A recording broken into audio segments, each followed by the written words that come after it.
Hello, everyone. Welcome.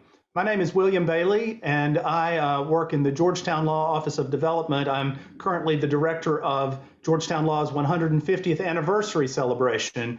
I'm pleased that so many of you have been joining us over the course of this academic year to celebrate Georgetown Law's long legacy of academic excellence and service, leadership, our growth in our global programming and access to education, the growth of our campus, and so many other areas that we've had a chance to highlight. That will continue through the rest of this semester. So please keep an eye on your email inboxes for additional invitations to more programming for the 150th anniversary year.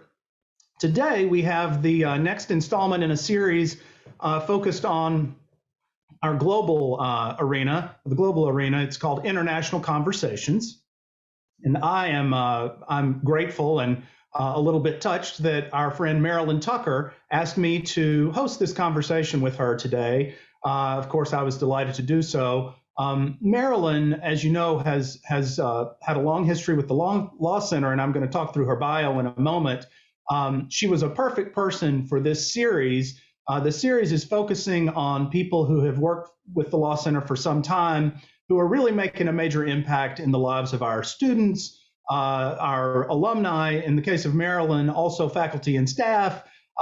So these are people kind of in that international arena who are really using the Georgetown Law imprint to make a big impact.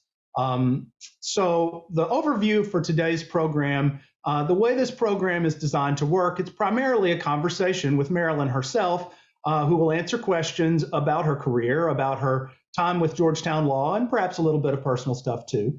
And interspersed throughout, we will also hear from some of the people in Marilyn's professional life who have either been helped by Marilyn or maybe worked in tandem with Marilyn on projects, mostly alumni, also some faculty.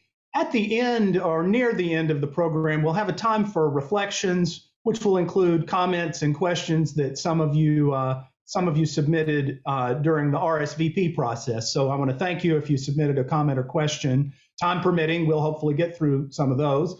So without any further ado, I'd like to kind of talk a little bit about Marilyn herself. So Marilyn Tucker was director of Georgetown Law's Office of Career Strategy for many years. And during that time, she created the World of Choices Forum on Careers in the Law Symposium. It's now in its 33rd year. And that showcases different practice areas and settings for students. In 1996, she created a new role, the Director of Alumni Career Services, focusing on alumni, obviously, because as you know, a lot of our career services work also focuses on students. So Marilyn saw a need for alumni to have a specific focus there. And so she counsels alumni whose experience runs the gamut, from those who have practiced only a few years to those with over 40 years of experience. And I should mention, Marilyn is director also of the Georgetown International Internship Program, which she created in 1995. The program provides summer opportunities for law students to work in foreign firms, corporate legal departments, and NGOs all around the world. And to date, that program has made it possible for over 345 organizations to accommodate over 1,600 Georgetown Law student interns, in many cases making a major impact in their life and their professional career.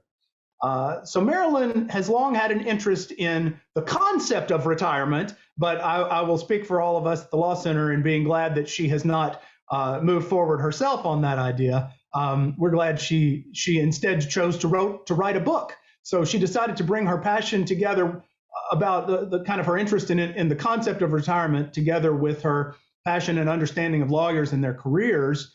And in 2018, Thomson Reuters published her book, Success Tips for Lawyers Leaving Practice.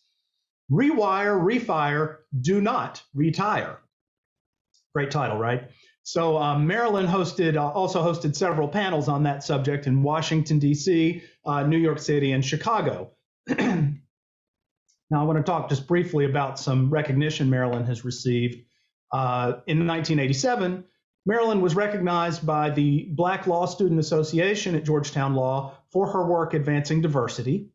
In 1998, in 1994, Marilyn received the Mark of Distinction Award from the National Association for Law Placement for a review that she did in tandem with an NALP colleague, a review of available research into the career paths of women lawyers.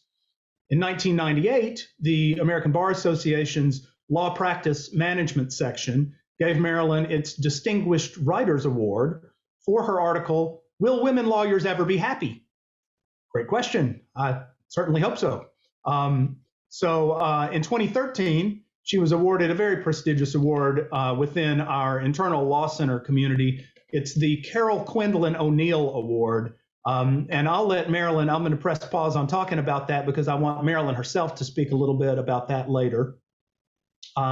She serves on the board of the Alzheimer's Association of the National Capital Area, and she and her husband, Steph, are avid collectors.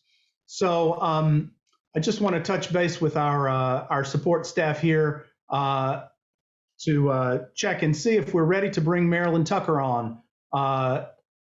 Kyle, could you give me a thumbs up, thumbs down, yes or no? Do you think we're ready for that? Not quite yet. Okay, no problem. In that case, we're going to bring Marilyn on soon. But and Kyle, if you'll just let me know when we're ready, that'll be fine. So what I'd like to do is begin today with some testimonials. We're calling them testimonials, but as you'll hear, they're a little different or more than that. This is kind of these are thoughts from some people who have worked with Marilyn, who've been impacted by Marilyn in a positive way. And I'd like to begin now with someone who Marilyn speaks very highly of and fondly of. It's Robert Lance from the LLM class of 1994. Robert, thank you for joining us today. Why don't you tell us a little bit about your thoughts and feelings on Marilyn? Good morning, William. Thank you for inviting me. In Maryland, thank you for giving me the opportunity to share with folks here at Georgetown some of my experience working with you. I came to the Law Center in 1993-94 academic year as a two-year practicing lawyer who was looking to make a dramatic career change, taking on international law as an area of practice. And Georgetown has, of course, one of the best programs in the world on that subject. And it was my great fortune to meet Marilyn at that time.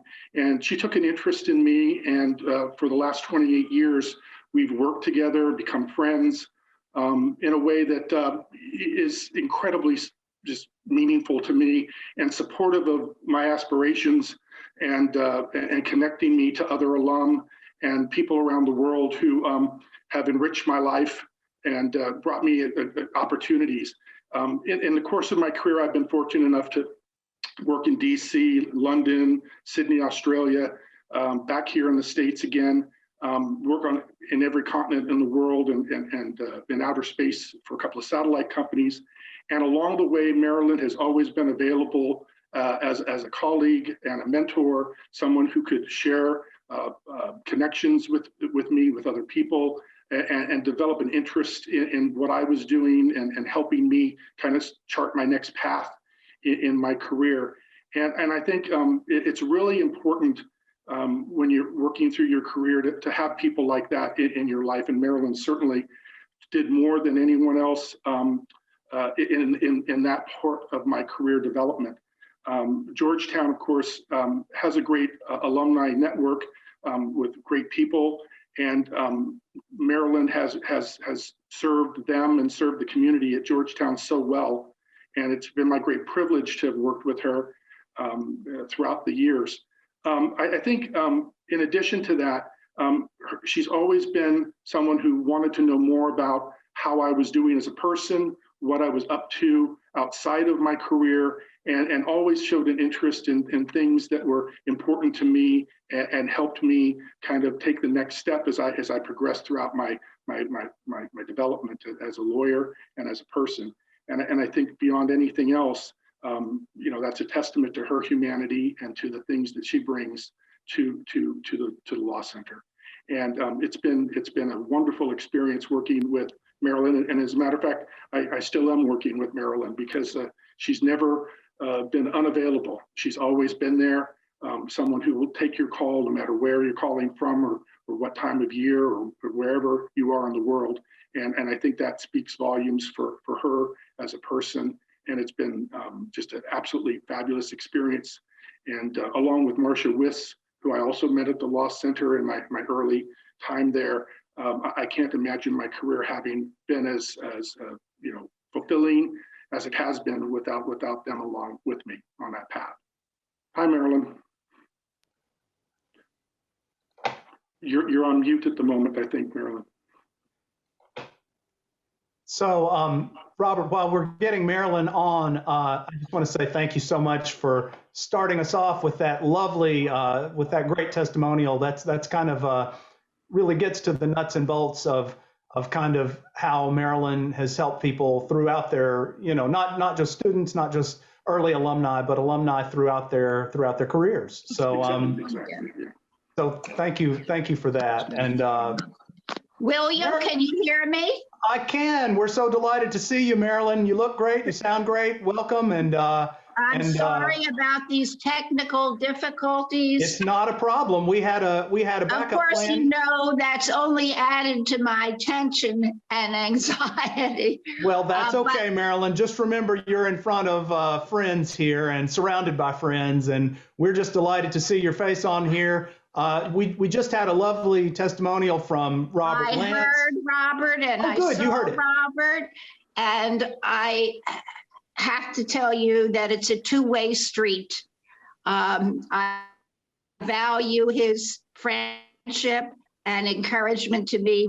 No matter what assistance I needed, Robert was there for me. It's definitely been a two-way street. Thank you, Robert. Oh, my pleasure, Marilyn. Thank you.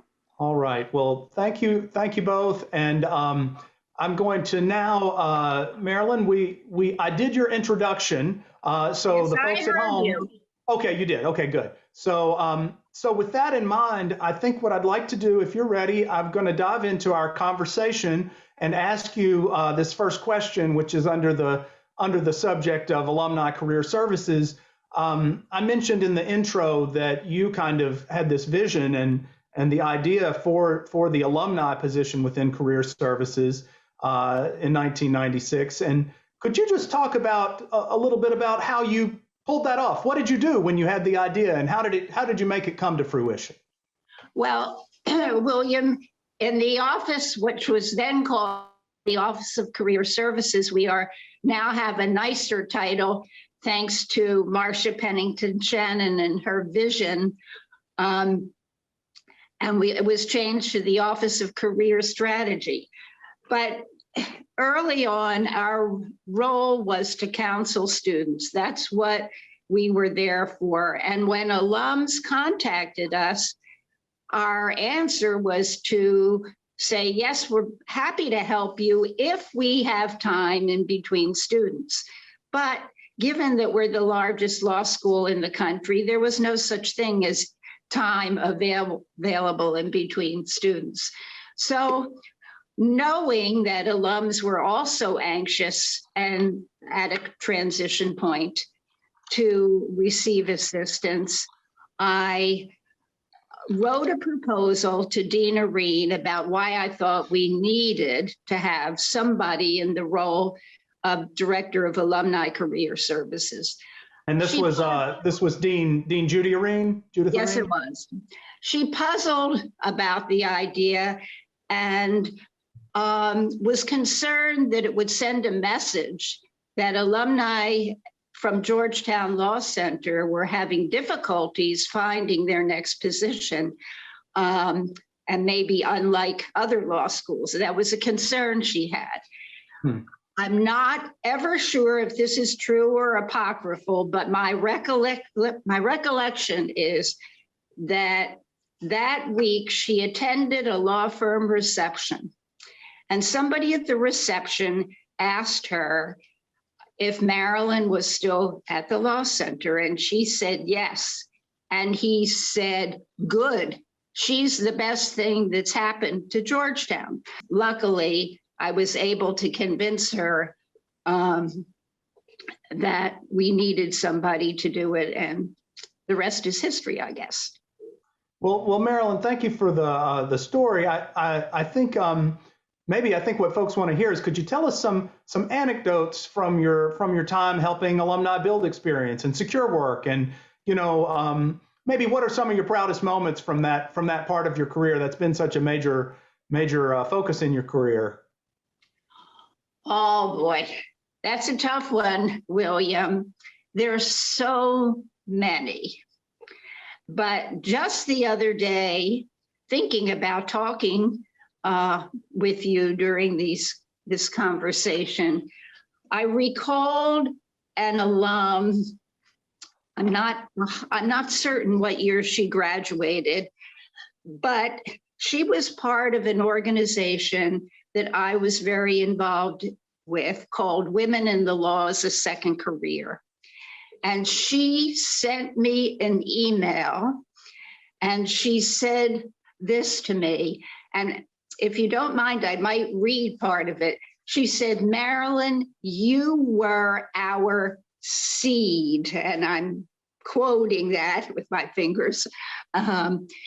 She said, "I'll never forget the day I came to your office after the floor fell out from under me, and you started crying, listening to my story. You helped me at a time when my head was spinning and I didn't know what to do, and how could I survive a single mother with a young son trying to make it through law school.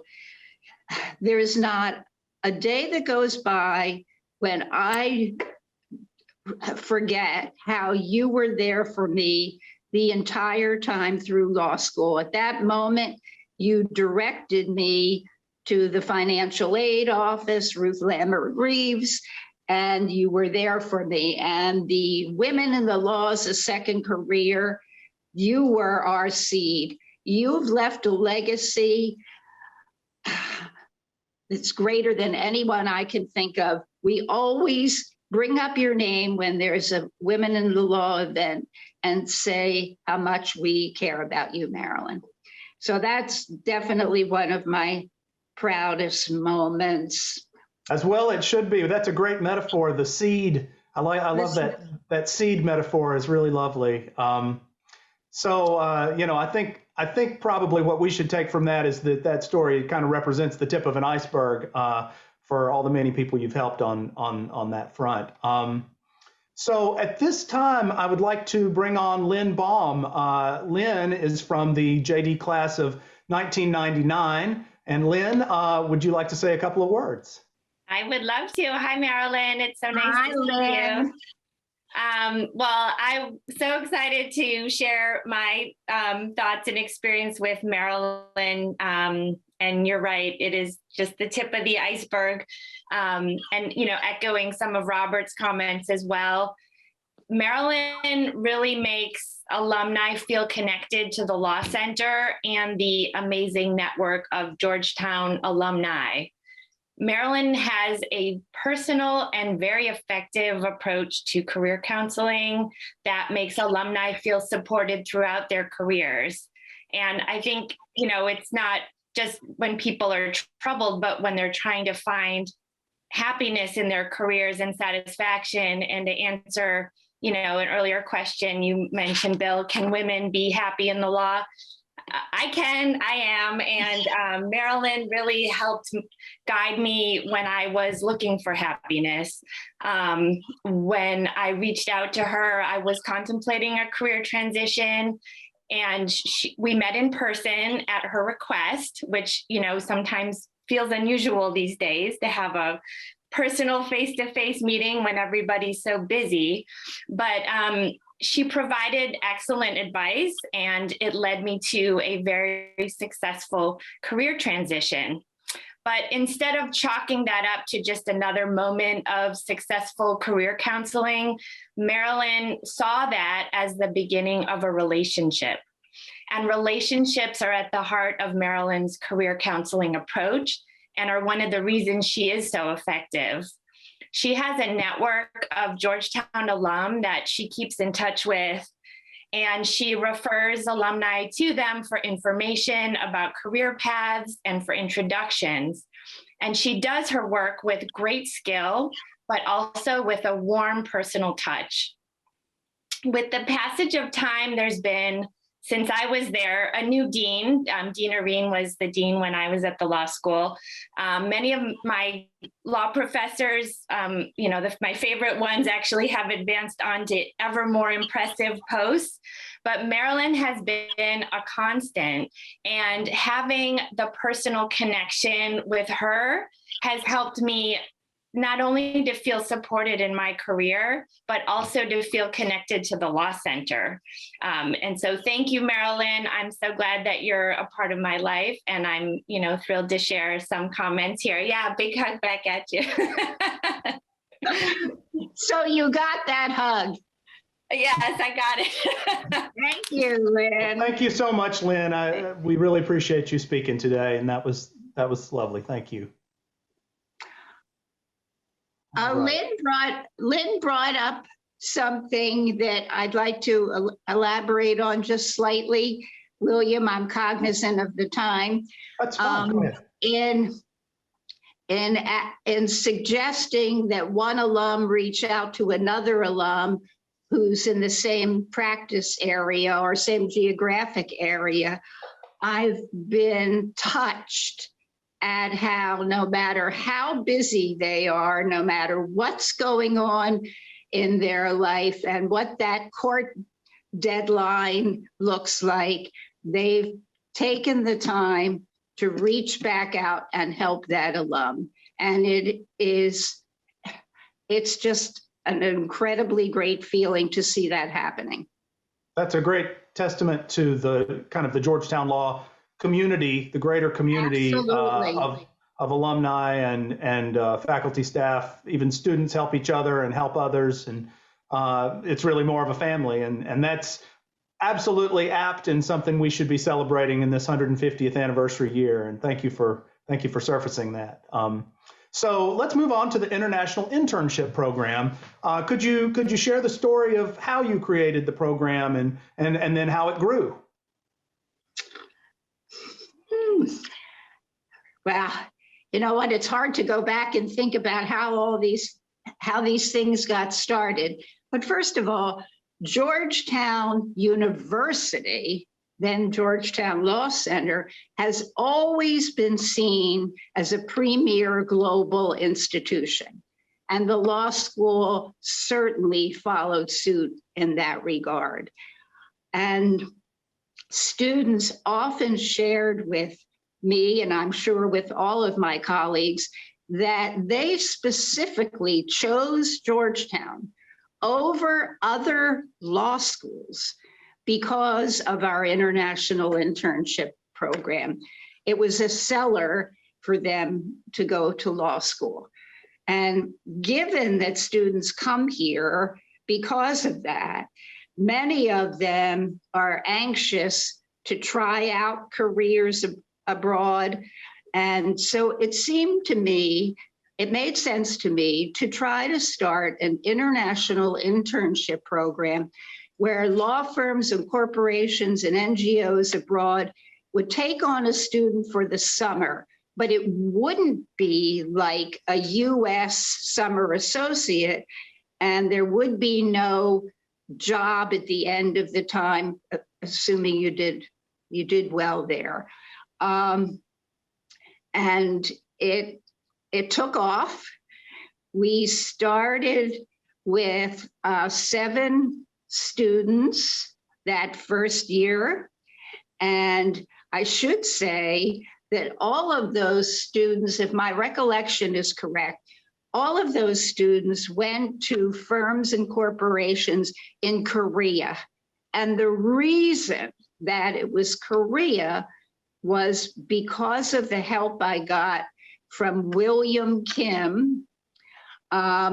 I think he's an 83 grad, I'm not quite sure, who appeared in my office and said, you look down, Marilyn, what's going on? Oh, I'm trying to start an international internship and I'd love to do it, but I don't know how. He said, your prayers have been answered. I'm sitting here and I'm going to make it happen for you. And literally, that's what he did. That first year, all 7 of those participants and the students that worked there were in Korea. And so thank you, Bill Kim. Also, aside from Bill Kim, there are several people in the Law Center who always spoke highly of the international internship, not me, but there was never a meeting of any of our alumni boards, whether it was the European, the Latin American, the Asian, the national board, that Professor Jim Feinerman didn't make it clear that this was a great program and that I started it on the side, had nothing to do with why the law school was paying me, but I started it on the side, and knowing that he felt that way was hugely empowering. And in addition to Jim, later I had that same support from Chuck Gustafson and from David Stewart, and more recently from Anne Marie Weitzel. They all had my back. They were all there to talk through issues, and especially you, Jim. You have no idea how much I value that you did that for me. Then with the program grew because I was able to bring on my wonderful colleague, Jose Luis de Villa Gonzalez, to work with me. And he really has made an enormous difference. Students love him. And without his help, this program, especially more recently, would not have been successful. And on a personal note, it's been meaningful to me because I now count as friends alumni throughout the world. They started as, some of them started as LLM students, then they became sponsors and hired students from our international program. People like Alberto Fortune, Jose Antonio Munoz, Pascal Chardonnay, and I wish the other names were on the tip of my tongue, but Okay, well, Marilyn, I have to say, since you mentioned that, I'm sitting here looking at a comment from our Q&A box here on the live Zoom that I'm going to read because it's pertinent to what you're saying. This is from Joel Baranowski. Oh my goodness! Hi, Joel. So he says, "Hi." EBRD, right, Joel? He says, "Hi, Marilyn. Hi from London. I'm still at EBRD." He says, "I remember discussing my move here in 2002 and how you guided me through this change. It's always nice to see you when you've come to London. No questions at the moment, but please keep us in mind when you have promising LLM graduates." And then he says it would be great to catch up when you have time. So that's that's a real-time live example of what you just mentioned, which is the ability of our alumni who are placed around the world in helping hire additional Georgetown Law alumni and graduates. So I think that's a great little real-time live story to put that across. So thank you, Joel. You mentioned you also mentioned to me, Marilyn, briefly, David Hong. Would you like to tell us the connection with David Hong from the JD class of 2010? That's a fun story. I always had a student assistant to help with the international internship, especially before I had Jose Luis as my right-hand person. But David Hong was my student assistant for the international internship program. And then he was hired by one of our Korean sponsors, Kim and Chang, and he went there as an international intern. And there was no, as I said, there was no anticipation that a permanent job would come from that. But he kept in touch with the people there. And actually the firm, William, was established by one of our alumni, Handel Lee, I believe. And after David graduated, they decided to bring him back. He had stayed in touch with them and he went back to work for them, which doesn't usually happen. And he did such a good job that after a short while, they asked him to move to Shanghai and open that office. Oh, wow. That's fantastic.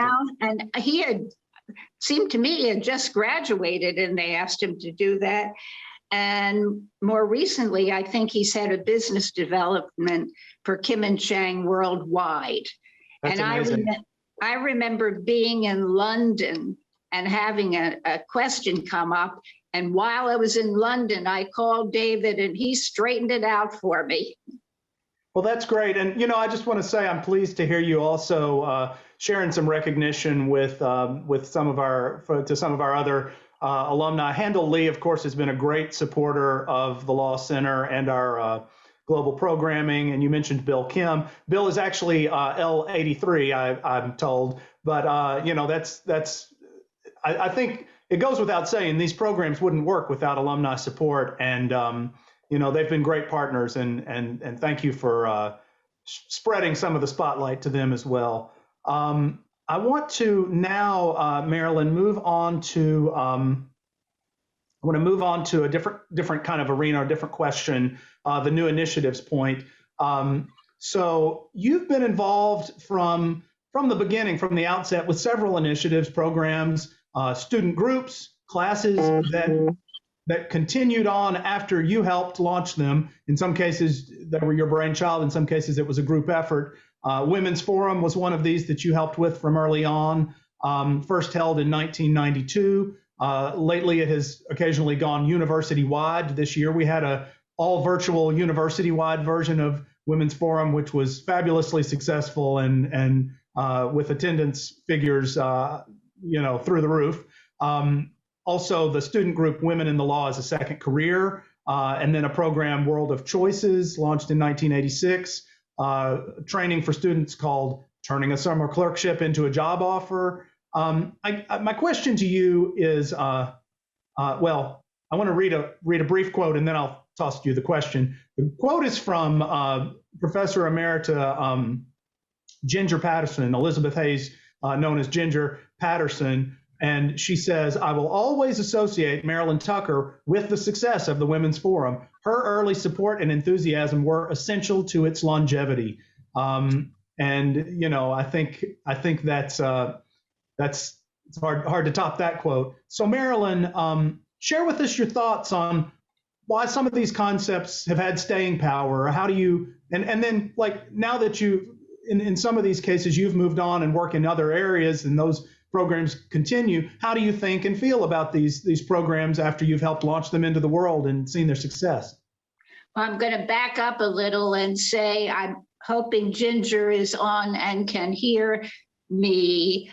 I thank you for that comment, Ginger. And I remember distinctly being involved in helping to decide who would receive an alumni award at the annual Women's Forum.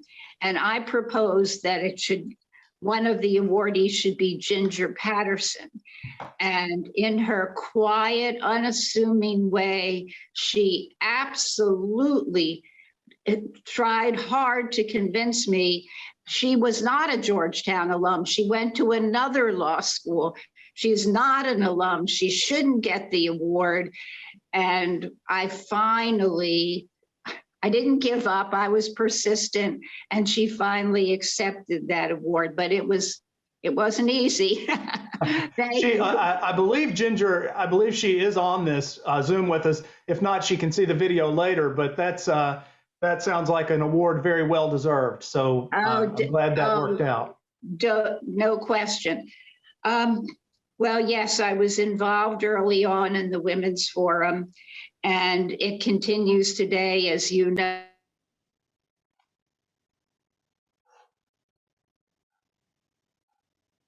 And now I'm forgetting the rest of the question, William. Essentially just, what's your take on why did some of these things that you helped start, why did they have staying power? And then how do you feel about them once you let your babies out into the world? How does it feel? Well, it's hard to do that. As a mother, I have trouble doing that with my own family. So you know that I feel that way about these as well.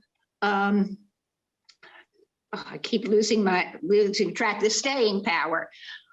I was lucky enough to realize at the time when there was a need, and certainly women were not making the same strides as our male graduates or male students, male alumni. And I felt that we needed some kind of a program to help our women overcome whatever issues they were dealing with.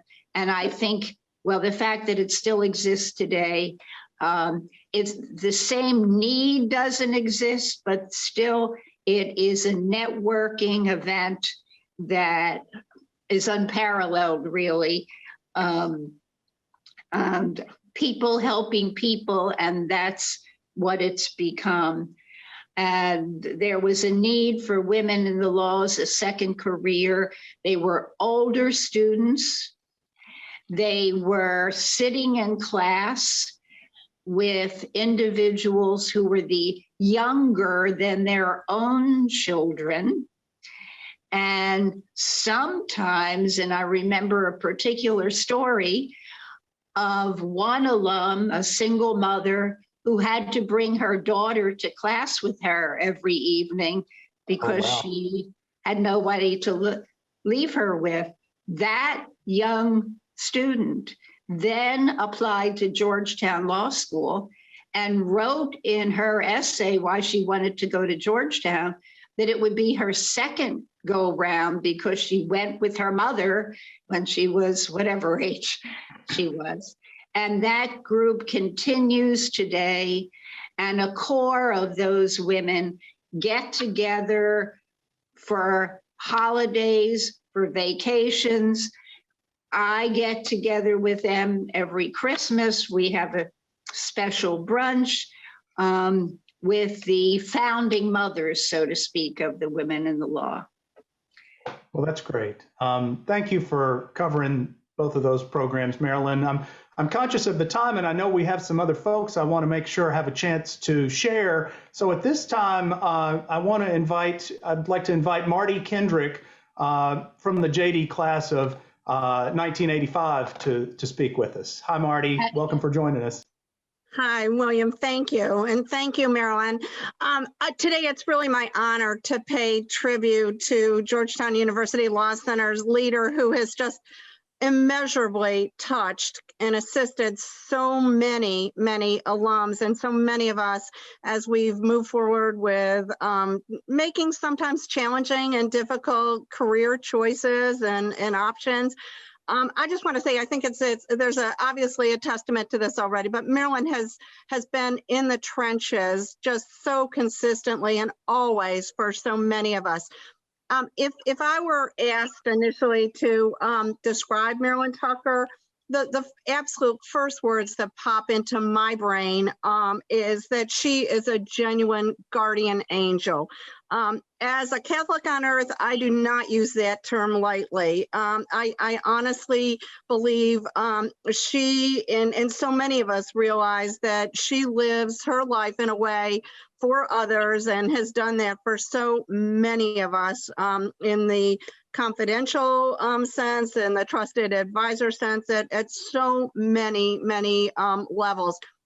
That was brought home to me years ago when I bumped into Marilyn and Steph at a community charitable event. And this is just one small example, but person after person came up. Marilyn was a complete magnet.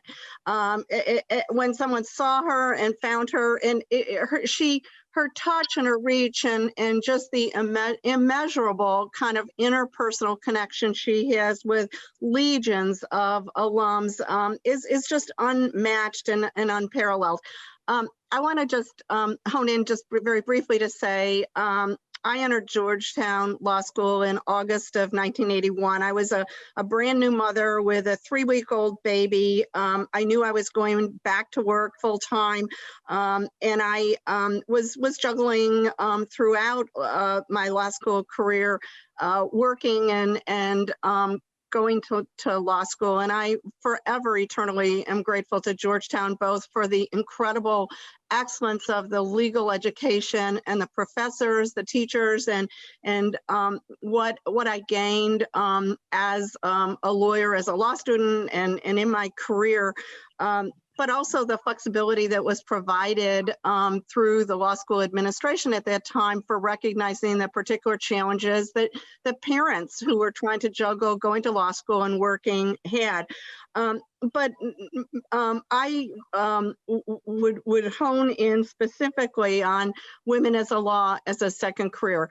Marilyn used the word or quoted someone as using the word that she was a seed to the group. Yes, she definitely was the founding seed here, but more than that, to me, she really was the North Star in the creation of the group, and she had stays both as an anchor, not just for Women in Law as a second career, but for the Women's Forum and others. But in terms of women as in law as a second career, I honestly should not be the person speaking here. It should be Susan Oldham or Judith Barnett. I mean, and also Marilyn Beckman, Noelle Brennan, Ileana Sacher, and we lost Diana Engel. But it's there is a core group that we call ourselves the Founding Mothers, and this group has been so important to me professionally and personally in my life. We have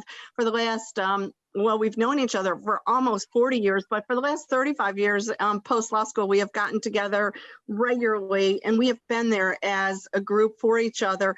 Our legacy, I think, is cemented a little bit into the future by creation of a scholarship for deserving woman law student at Georgetown Law Center who is facing the same kind of challenges as we face. But I just want to say that it's really important to I think recognize that despite the formality of whatever the law school created in 1996, Marilyn was out there in a very direct sense, much earlier than that, providing glue and providing networking and encouraging alums to help each other in moving forward in their professional career. So I close just by saying that honestly, she is an ambassador for the law school in every sense. I mean, extending far beyond the international program and reach and far beyond the Women's Forum, but she has contributed so much in such a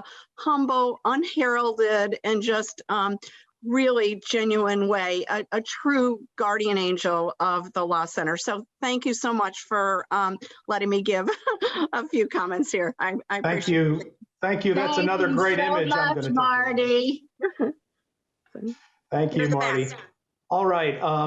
So let's move on, Marilyn, to I want to briefly touch on a few more topics. I'm mindful of the time. I want to make sure we also have time for some Q&A and the additional visits from alumni. But let's get in a couple of more questions. So our 150th anniversary year, this has been a prime opportunity to reflect on the Georgetown Law legacy, especially progress we've made in arenas like academic excellence, global programming, the development of the campus, certainly an increase in diversity, both among students and the faculty, and in several dimensions. certainly ethnicity, but also with regards to geographic diversity, gender, country of origin. So you were ahead of the curve in advocating for diversity and inclusion. Could you tell us a little about your work in that arena and the recognition you received? Well, there's not likely to be anybody on this call that would remember this because it was such a long time ago. But I remember seeking out the assistance of then Associate Dean John Kramer about starting a minority internship program with law firms and organizations in the greater DC area. And it was very short-lived, mostly because I had greater responsibilities at that point in the office and just couldn't juggle that many balls, keep everything in the air. But one of the proudest moments of my career at Georgetown, I got to know the Balsa group very, very, very well. And for those who don't know, that's the Black Law Students Association, right? Sorry about that. No, I'm just clarifying. Many of those people are still close friends of mine, but I couldn't have been more touched when the Balsa organization gave me a plaque recognizing my being there for them, advocating for them, helping them to make progress in their career. And I wish I had a photograph of it with me right now to show, but there's a wonderful plaque on my wall that I value greatly. And Georgetown was actually ahead of the curve anyway with our student body. As far as I can remember, even before specific efforts were made for diversity, Georgetown was the mainstream law school with the largest percentage of minority students. That goes back a very long time. And I'm even, oh, wow, there it is. There it is. There it is. Thank you. Yeah, of course. And I'm exceedingly proud to say that Georgetown has had the foresight to bring on Judith Perez Caro as a director of equity and inclusion for the Law Center. What a great decision that was. And she has already pulled her weight as if she'd been there forever. Judith, if you're on this call, thank you, thank you.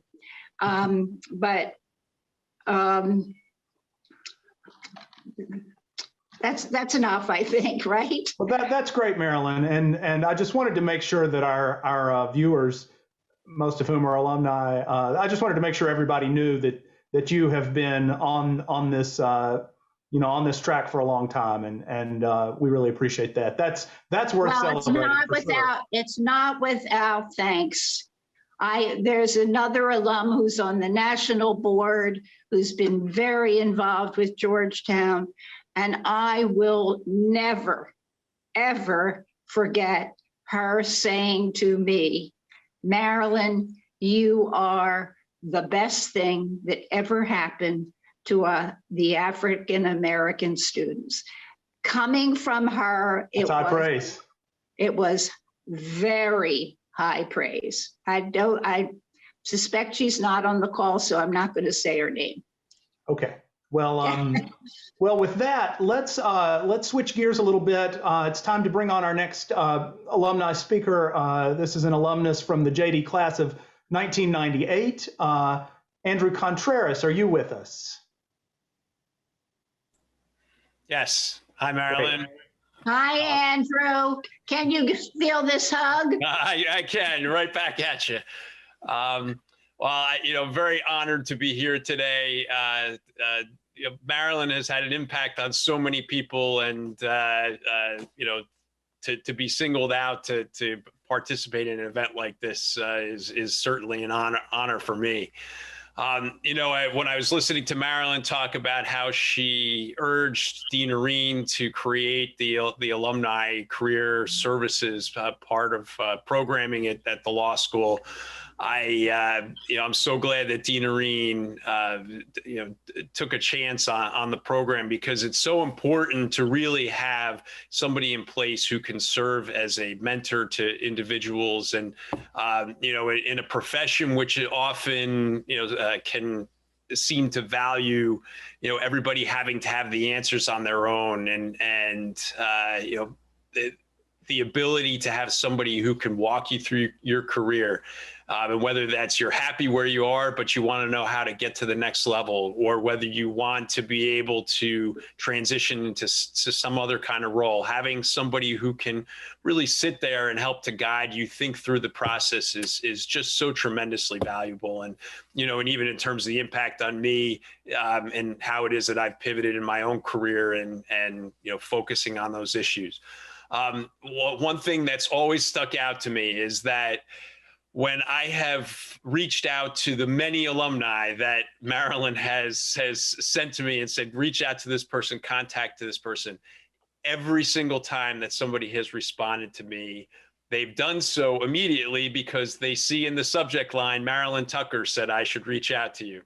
And the second thing that I've always noticed is that every single one of them shares a Marilyn story about how she's impacted their life, how she has helped them in some way in their career. And it really has always spoken to me about how truly valuable she is and what it is that she brings to the table. From a personal perspective, I think of Marilyn as a cheerleader, a sounding board, a mentor, and a friend.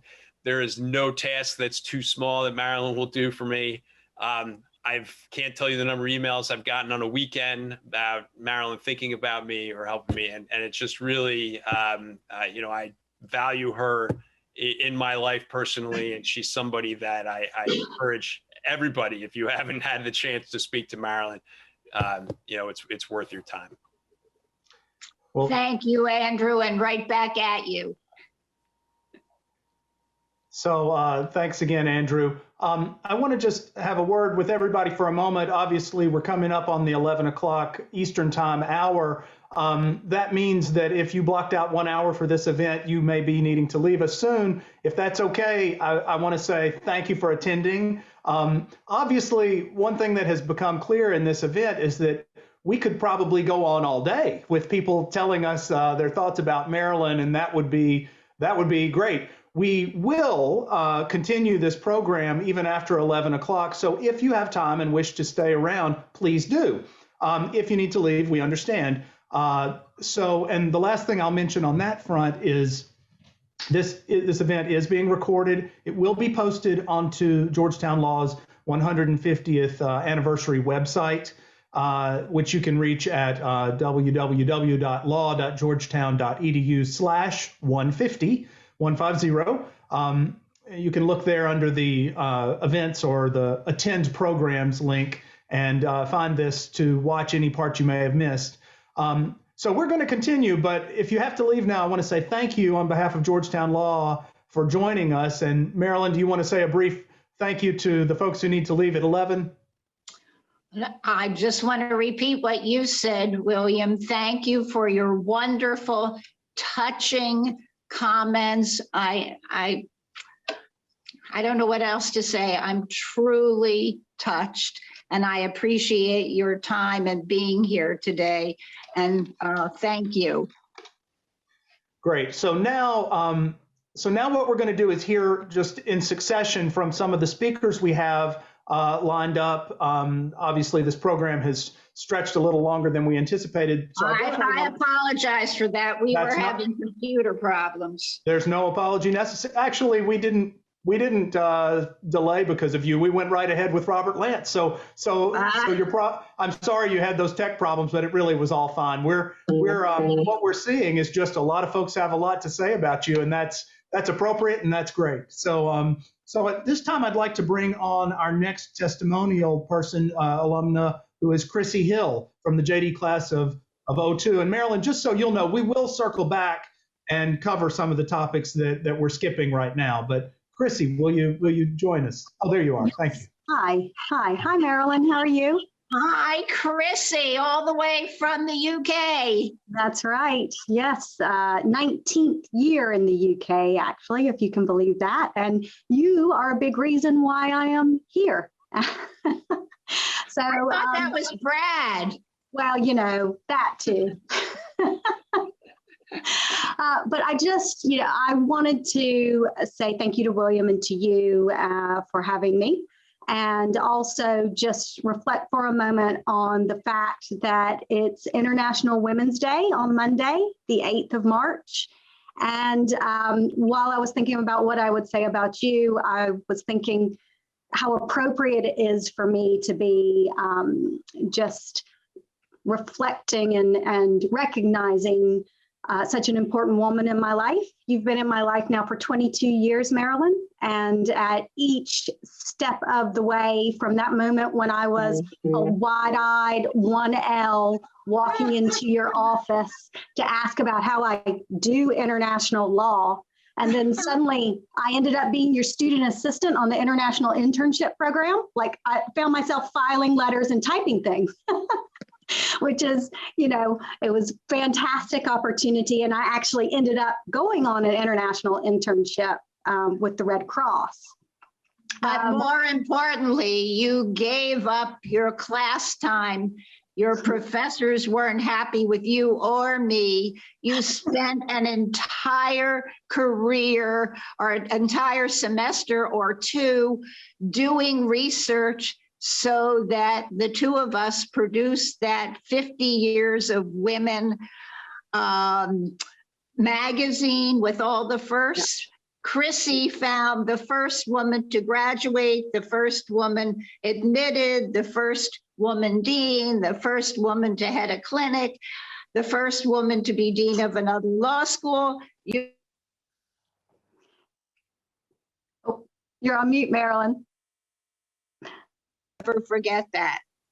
Well, and you pointed me in the right direction, and I was like, well, let's make this a great success and working together. And it was such an honor and a privilege to work with you and to be involved in that event and see how successful it was and find that meaning and what it meant to be a woman in the law and to celebrate that. And I continue to celebrate that. And you've helped me along the way as well when I had a big career decision to make in 2006 about whether I left private practice and would go into compliance, which in 2006 was not a common move for lawyers to be making. And you encouraged me to do that and, find happiness in the law still. And now I've kind of come back to the law in my current role.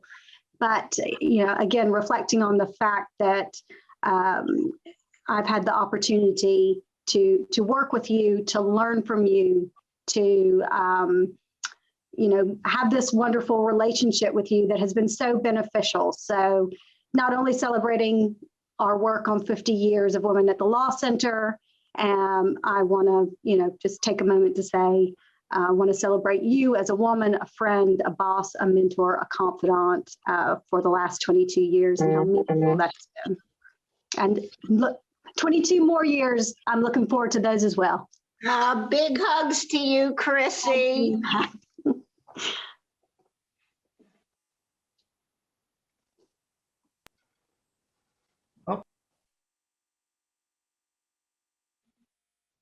Uh-oh. There we go. I thought I had unmuted. There we are. So now I'd like to see if I can bring on another special guest. Let's see if this will work.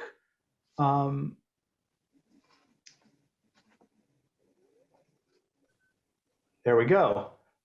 This is Tyree Jones from the JD class of 1986. Tyree, welcome and thank you so much for joining us. Thank you for having me. And hi, Marilyn. How are you? Hi, Tyree. How are you? I'm great. It is just so great to see you and to hear all the not surprising tributes over the past hour, all well deserved by you. I was asked to have some question, but I don't have any question other than when are we going to be able to get together again for a lunch and just catch up? All I can really do is, as I think of you and listen to everybody else, my first thought is, one, you're just a friend, and a true friend over the many years since graduating. And I began my relationship with you as the student assistant in the career services offices my first year, and was there all 3 years of law school, and have reached out to you like many other alumni have said at every career change. Not that there were that many, but when I decided to leave the firm and open my own shop in San Francisco, and then when I decided to close that shop up and join Reed Smith. And it's just been, I couldn't be more grateful for your wise counsel.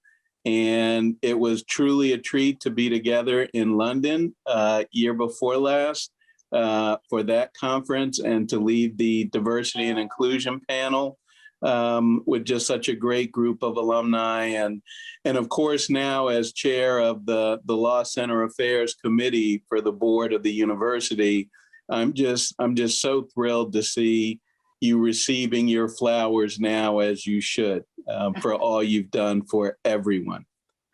Thank you, Tyree. And I want to tell you that William asked me, and I don't know if we'll go to that question because time is getting short, but William asked me, what are my proudest moments for being at the Law Center? And make sure you corroborate this, William. I told him that I could not have been more touched. I'm not sure what year it was, maybe 96 or 2006, I'm not sure, when you received the Paul Dean Award. You received so many, Tyree, it's hard to keep track of them. But you invited me there was a dinner that evening, and you invited me to join your family, sit at the table with your immediate family in celebration of that award. You have no idea how touched I was. And when William asked me about my proudest moments, that was one of the things I told him. So all is true. I will corroborate it. All is true. Thank you. That was that was 2006. 2006. Thank you for your friendship, Tyree. As my honor and my privilege, Marilyn. It was so great to have you join the family that day, and it was such an honor to receive that award that day, along with Father Drinan and Paul Saunders, if you remember. It was a tremendous honor. You were in good company. Thank you for all you do. Thank you. Well, thank you, Tyree, and thank you for joining us. I'm going to now ask Professor Jim Feinerman to join us. If you're with us, Jim, can you? Let's see if I can help. Okay. Hi, Welcome. Jim. Hi, Marilyn. How are you?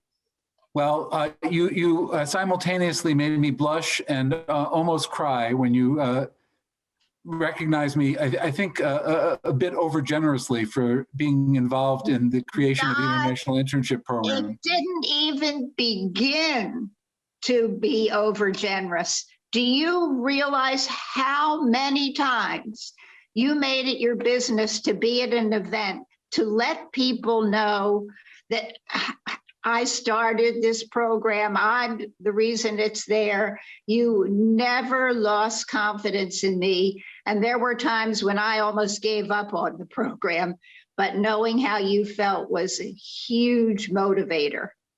Well, it was your efforts that made that program start from a small seed that Bill Kim planted with the internships at LG and a few other Korean companies that first year, to over 100 internships, I think, at the height of the program. And I know that many students, both JED and LLM, profited greatly from the opportunities that were opened up to them by those internships. Some of them found permanent employment as a result of it.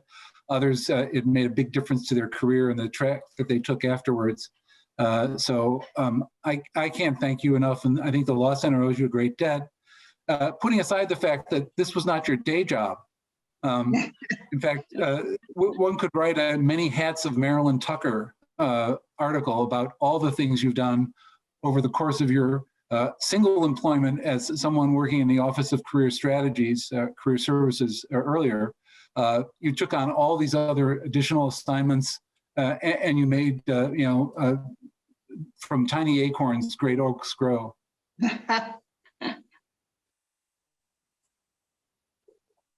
But I do want to recognize the fact that many of the things that we take for granted at the Law Center, especially in the career services area, wouldn't have been there without the initiatives that Marilyn Tucker took on. I was just blessed to be able to, as the Chinese say, bask in your brilliance as a result of the things that you initiated and brought to fruition. Well, obviously it was not a one person didn't accomplish this. Without your motivation and your belief in me, without having Dean Traynor, more recently, Marcia Pennington Shannon, and all the other people in between. I apologize, I'm too nervous to think of everybody at the moment, but without your urging me on, it would never have continued. So thank you, Jim. I cannot tell you how much I appreciate your remarks. Well, what I think is clear, and it's from all the other previous commentators who have spoken already, you've made a lot of friends for life as a result of the things that you've done for Georgetown students and alumni. Indeed, I have. Thank you. Thanks so much, Jim. And just for our viewers to know, Professor Feinerman is the Denny Chair in Democratic Capitalism, the Morita Professor of Asian Legal Studies, and co-director of Georgetown Law Asia. And having worked briefly with the European Law Advisory Alumni Advisory Board, I can corroborate that Jim is our resident global expert, and more than expert, kind of the man who made much of our growth in global happen. So his testimonial to Maryland's work, especially in the International Internship Program, carries a lot of weight. Thank you so much, Professor Feinerman. Thank you, Marilyn, and thank you, William. Pleasure.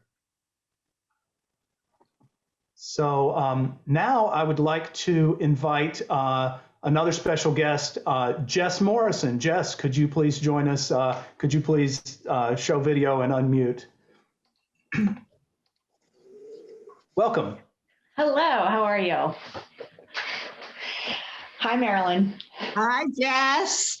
I did not know I was going to speak today, so I may have dressed a little differently, but not to worry, because I could speak endlessly about Marilyn without any advance notice. I had the pleasure of meeting Marilyn in 1995 when I had the opportunity to become the front desk coordinator in the Office of Career Services. And my very first job, professional job in my life, was in large part scheduling appointments for Marilyn in a red binder. We used to write in hand. I mean, this was eons ago, before we all used computers.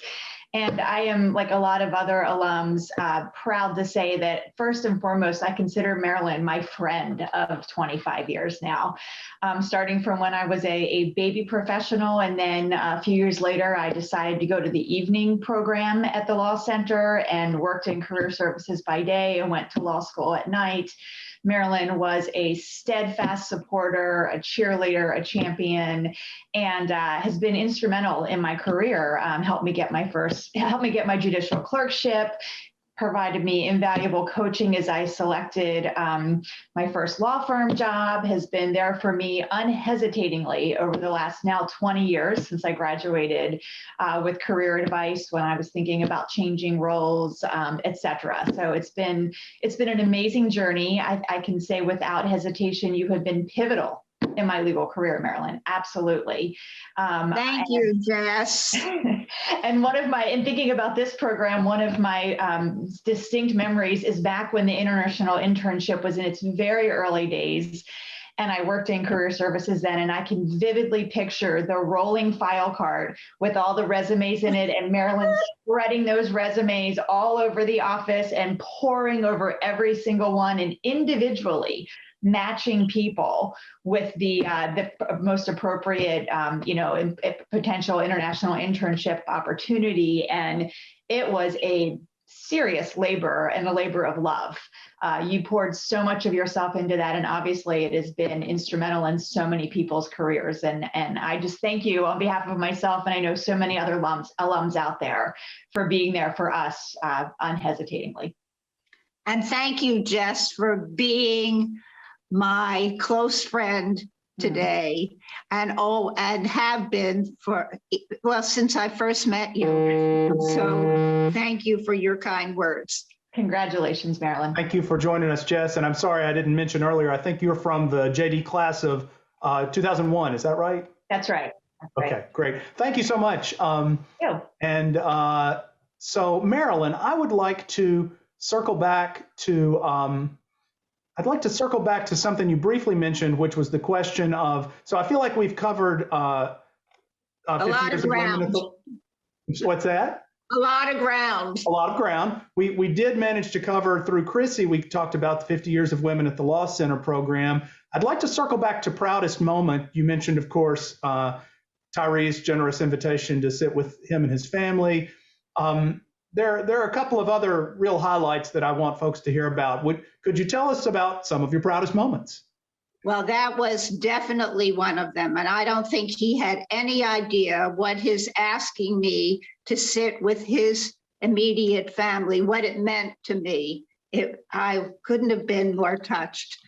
But one of my other proud moments was being able to attend the graduation fully robed, walking up onto the stage to hand my own son his diploma when he earned his JD degree at Georgetown. That you have no idea how proud I was to be able to be up there with the class and give him his degree. I mean, there's just no words to tell you how proud that made me feel.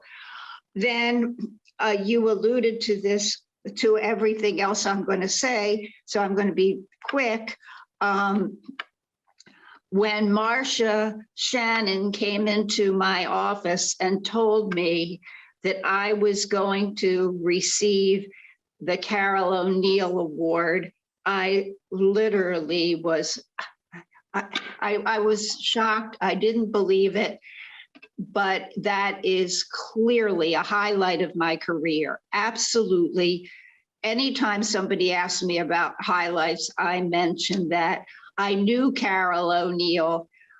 I actually, by the way, Carol was an alum out practicing in Washington, D.C., and called me and set up an appointment with me. She wanted to go back into academia, and how could she make it happen? And that was obviously before she came back to the Law Center, which luckily for all of us, she did.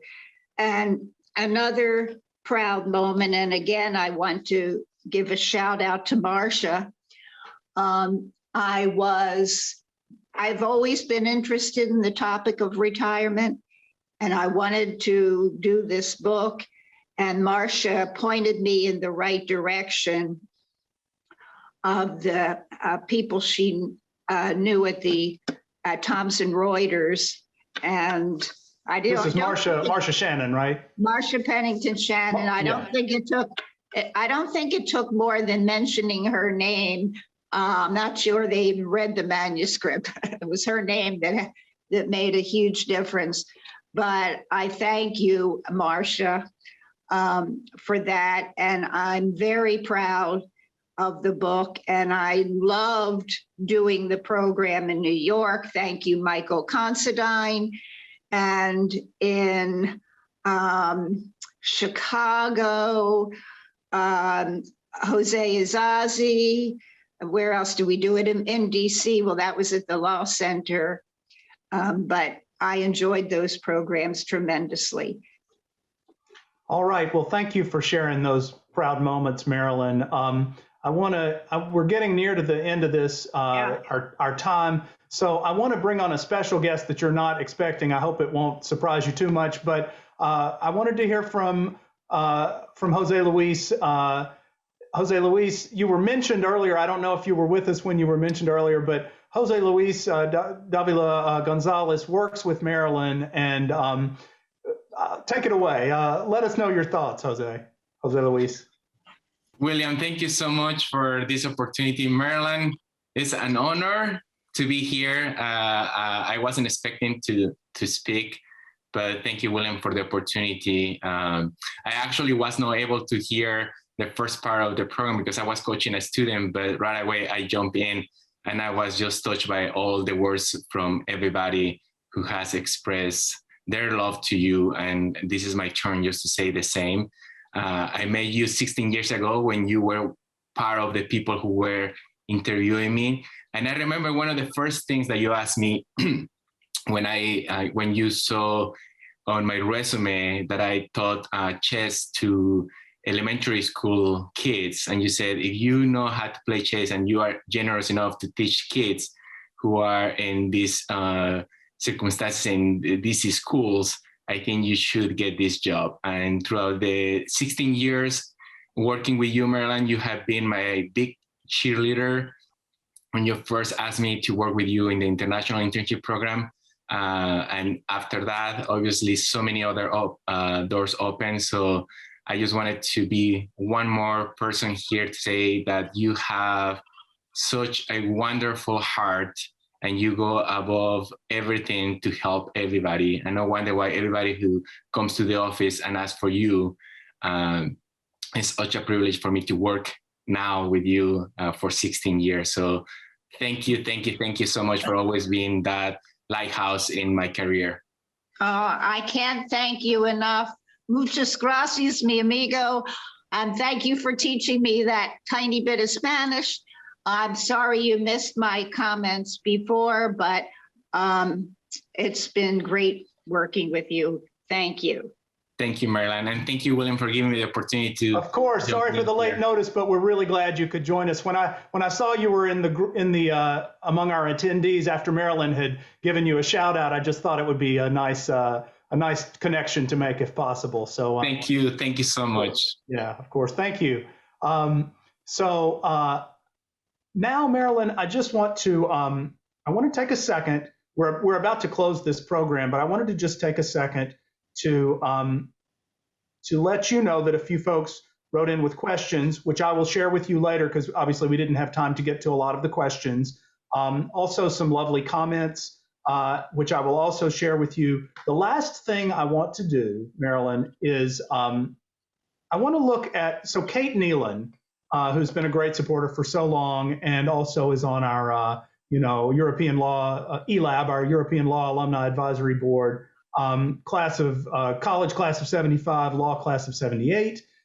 She had written in, as you know, with a question, what do you feel is your most significant achievement during your time at Georgetown Law? And I thought that this was really the perfect question to end on. We've talked through everything. So would you just maybe speak to your thoughts from Kate's question, and then we'll close things out.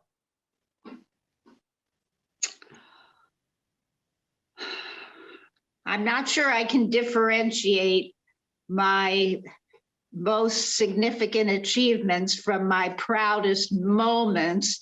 It's hard for me to separate the two, but you mentioned, Marilyn, to me, a lovely concept, which I wanted our viewers to hear, which was psychic income. That was kind of part of your response to Kate earlier when we talked. I don't know if you want to mention that. Yeah, well, I am in the enviable position of earning absolute gobs and gobs, is that a word really, of psychic income when I hear comments individually from people like we heard this morning on this recording. And one of the most wonderful recollections is when I invited Kate Nealon to be a speaker at one of our programs. I cannot even remember whether it was a reunion or what it was, but Kate Nealon gave the most unforgettable speech ever called "Oh, the Places You'll Go," based on the Dr. Seuss book. It is a treasure, and I send it to alumni all the time. Something comes up in our conversation, and I say, I want you to read a poem that was written by an alum. It is absolutely fabulous. And I definitely remember Kate's helping me when I was visiting London, trying to increase the number of law firms in London that might hire students from the US. Kate not only offered me lodging, but helped me figure out who to talk to and where to go, and I'll never forget that. But my most wonderful memory is the time she took to write that "Oh, the Places You'll Go" speech, which is totally relevant today as it was then. So thank you for that, Kate. All right, and I'll add my thanks as well. So with that, I think it's time to wrap up. Thank you so much to all of our guests who attended, certainly our alumni and faculty members who took the time to speak on camera. Also, I want to say thank you to everyone who reached out with questions and comments, some of which we didn't get to, but I promise I'm going to make sure that Marilyn sees all of those. And here's your comments. Also, I want to give a shout out to my colleague and partner in crime, Chris Payne, who's our Director of International Alumni and Engagement. This program today is part of his series of international conversations, which is part of the 150th anniversary year. Chris is a great partner in planning. Also, props to our audiovisual team led by Bill Vaughn, and especially for Kyle Bernardos, who has helped us on multiple programs, including today. So thank you to everyone. And I would be remiss if I didn't close by thanking Marilyn Tucker. Marilyn, thank you so much for letting us talk about your work today.